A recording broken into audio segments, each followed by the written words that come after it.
흔들리지 않는 태도가 굉장히 매력으로 보일 수 있다는 사람이 기본적으로 침착해져요. 그럼 상대방은 고민을 하게 돼요. 생각을 하게 되고 너가 나를 돌아올 수 있는 나는 기회를 줄게. 후에 그 남자분이 먼저 연락 올 가능성은 매우 높음이에요. 네, 안녕하세요. 무당도요입니다. 이번에는 재회 성공률을 높이기 되게 좋은 행동, 패턴에 대한 유형을 말씀해 드리려고 해요. 첫 번째로 감정의 안전이 사실상 최우선이에요. 그 말이 뭐냐면 흔들리지 않는 태도가 굉장히 매력으로 보일 수 있다는 얘기예요. 그래서 만약에 상대방과 헤어질 때에 굉장히 많은 사례들이 있잖아요. 그렇게 됐을 때 좋지 않은 상황이라고 하더라도 내가 막 구구절절히 말이 많아지고 내가 뭔가를 잡아야 되고 혹은 미안하다는 표현을 많이 해야 되고 할 때에도 굉장히 안정적인 감정을 가지고 있으면요, 사람이 기본적으로 침착해져요. 그래서 상대방이 나한테 화를 내고 뭔가를 확 윽박을 지르고 뭔가 짜증을 내고 아니면 그냥 갑자기 상대방이 나 이제 정리를 해야 될 것 같아, 나 다시 못 만날 것 같아, 너랑 더 이상 연애 못 만날 것 같아 라는 얘기를 했을 때 왜 그래, 내가 미안해, 내가 잘못했어, 내가 뭐 잘해볼게, 계속 전화를 하고 뭔가 이 감정에 못 이겨서 본인이 그런 불발적인 행동들을 하게 됐을 때에는 오히려 상대방들이 더 멀어져요. 근데 감정이 안정이 되면 내가 좀 침착하게 그럼 내가 조금 생각해보고 답변을 줘도 될까? 내가 이런 부분들에 있어서 좀 고민을 해보고 얘기를 해줘도 될까? 너가 그렇게 얘기하고 너가 얘기를 할 만큼 그런 생각이 들었던 이유가 뭔지 얘기해 줄 수 있어?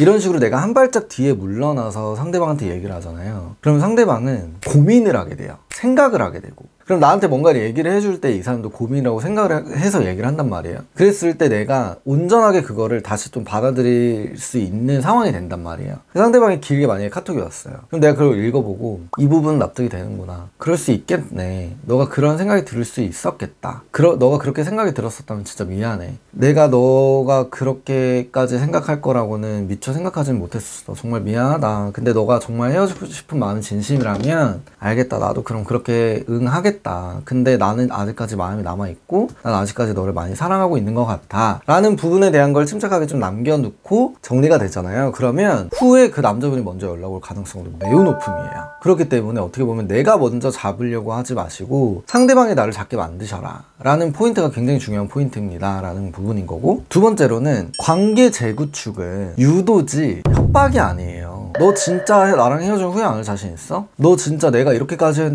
해줬는데 너 다른 사람 만날 수 있어? 이런 부분들 자체가 내가 그 사람을 협박하고 뭔가 너 진짜 나 없어도 괜찮아 라는 얘기를 꺼낼 게 아니라 오히려 상대방한테 너가 나를 돌아올 수 있는 나는 기회를 줄게가 돼야 되는 거예요. 그 말이 뭐냐면 내가 오히려 더 헤어지고 나서 조금 더 괜찮은 척을 한다던가 조금 더 아무렇지 않게 앞서 얘기한 것처럼 침착함을 유지해 주시는 게 굉장히 중요해요. 그래서 어떻게 보면 내가 그런 행동들을 유지를 해줬을 때 상대방이 얘는 괜찮나? 얘는 오히려 내 생각이 안 나나? 그러면서 먼저 연락이 와서 나를 흔들어 놓으려고 연락이 오게끔 만들어 주셔야지만 상대방이 선택을 할 수 있는 거거든요. 그래서 얘가 먼저 연락을 올 수 있게 혹은 얘가 먼저 나한테 잡을 수 있는 기회를 만들 수 있도록 저는 열어놓는 게 중요한 거예요. 그래서 왜 헤어지면 그런 분들이 있어요. 헤어지고 나서 너무 열받으니까 나 차단. 근데 생각은 나.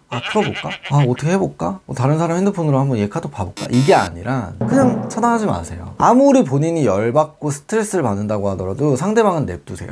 그랬을 때 상대방이 내 SNS를 볼 수 있고 내 카톡 상태 메시지를 보고 상태 사진을 볼 수 있도록 냅둬 주시는 게 오히려 좋고요. 오히려 내가 아무렇지 않게 행동하고 오히려 사람들을 만나고 이런 모습들을 보여줬을 때 상대방들은 오히려 흔들립니다. 그래서 그들이 연락이 오고 먼저 나한테 요즘 어떻게 지내? 한번 볼까? 나 아직 너에 대한 생각이 정리가 안 됐는데 너는 어때? 이런 질문이 들어올 수 있도록 본인은 열어놓으시는 게 제일 베스트입니다. 그래서 화난다고 혹은 스트레스 받는다고 완전히 정리해버리려고 하는 거는 웬만하면 하지 마셔라 라고 말씀을 드리고 싶고요. 세 번째로는 변하는 말이 아니라 상대방한테 이미 보여지고 있는 행동이 굉장히 중요한 거예요. 이 말이 뭐냐면 내가 변할게, 내가 잘할게, 내가 뭐 노력해볼게가 아니라 내가 이미 바뀌어져 있는 모습이 필요한 거예요. 그래서 어떻게 보면 상대방이 굉장히 싫어했던 행동들을 나는 이제 하지 않고 있어 라는 모습을 보여주는 게 굉장히 중요한 거거든요. 상대방이 본인을 처음에 좋아하고 빠져 빠졌을 때의 본인의 모습을 떠올려 보세요. 보통 어떤 경우들이 있냐면 초반에는 굉장히 차가워요. 이 사람이 차갑고 혹은 일에 굉장히 집중을 잘하는 사람이고 본인 일에 대한 능력을 되게 높게 사는 사람이고 커리어적인 부분들에 빠져 있거나 아니면 사람들을 굉장히 잘 챙긴다던가 아니면 내 거에 대한 것만 굉장히 열심히 한다던가 이런 부분들이 있었을 거예요. 그래서 상대방이 본인한테 빠져서 연애를 시작해. 근데 연애를 시작하고 나니 다 버리고 본인만 봐.